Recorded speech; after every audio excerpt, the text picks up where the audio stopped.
Now this video is not going to be an exact, complete, every step process how to rebuild a transmission. We're going to do it more of an overview process so that you know what's involved. If you're building transmissions, this can help you in that process. If you're just a vehicle owner and you have to have one done, this will give you an overview of what is involved in rebuilding your transmission. So we know we have to rebuild this transmission. We've got a couple hours in actually taking it out. We're not going to have to do the transfer case, just the transmission. So we've loosened it. We're going to get the transfer case out of the way. Now if you were taking your transmission to the transmission shop, you wouldn't be able to see what they're doing. So we're going to be able to illustrate that, show you what actually happens in a transmission rebuild. Now a word of caution here. If you're a do-it-yourselfer, this is a very complicated process. What you don't want to do is watch this video and say, I think I can do that myself. You'll get it torn apart. There's a lot of parts in here. You might end up having to put it all in a box and take it to someone else who can put it back together. So only do this if you're a skilled do-it-yourself or a technician actually working in the field and you want to know how to rebuild a transmission. Now there's also a lot of specialized tools that a transmission rebuild shop would use. What we're going to shoot this as if you don't have all of those tools and you need to improvise. Of course, if you have them, use them. But if you don't, here's some ways that you can get around some of those specialized tools. Corey's our transmission builder, so at this point I'm going to turn it all over to him. We got our Chrysler 42 RLE overdrive automatic. We're going to start the teardown process. First, we're going to start by removing the torque converter.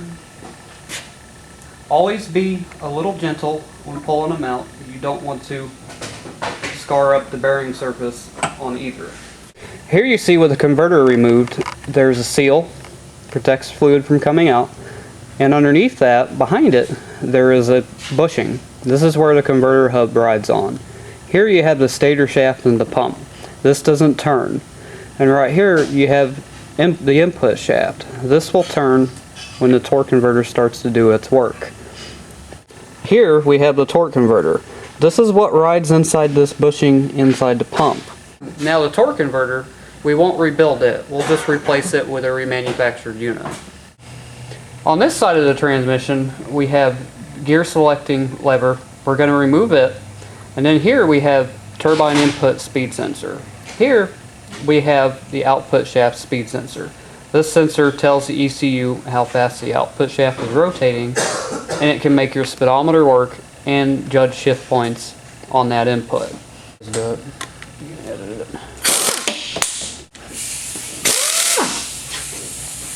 These sensors have O-rings in them, and they tend to want to get a little sticky in there. Just give them a little twist and pull, and they should come out. That one was easy.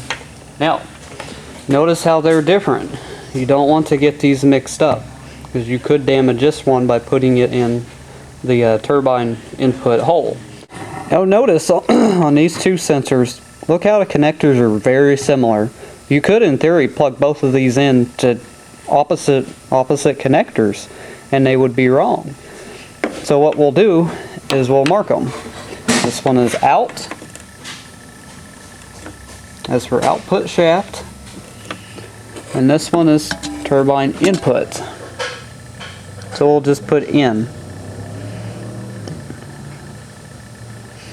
And there we have them marked. Yeah.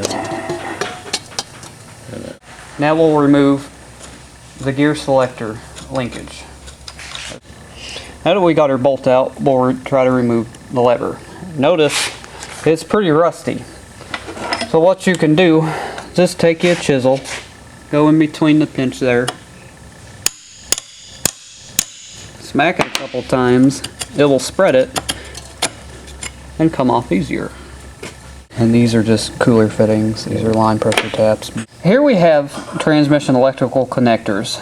Two on this side and there's one on the other side. These won't come out right yet. When we flip the unit over and we take the valve body off, they'll all come out with the valve body. And it's a little tricky. So don't attempt to take these out now. Next, we're going to remove the center case. Notice this case is sealed with a non-hardening sealant. This will probably be a little stiff to get off whenever we get to that point.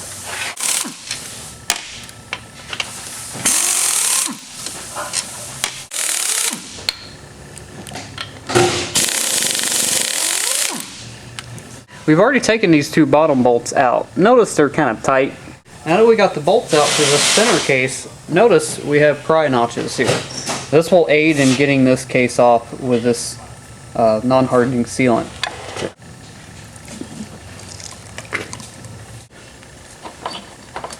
Wiggle the center case a little bit. She'll come off. You may have to pick up on the trans a little bit. Slide it out. And there you have it. Now notice we have fluid running around in this case from the front of the trans. There's a seal back there which separates transmission oil from transfer case oil. We'll put a new seal in that, clean this up, and put new non-hardening sealant on it. Here you can see the pump. We're going to remove all these 8mm bolts. Notice they have copper washers on them. We'll get into that on reassembly and how that is important. Notice on two of these you have threads in the pump. Now you notice you see the deeper threads in the transmission case and then the not so deep threads in the pump body itself. Now if you look down here, there's no threads in the pump body. There's two of these holes in this pump body that are threaded. We're going to take a bolt that we've selected that fits these threads, run one bolt in here. We're going to stick two bolts into these threaded areas of the pump casting.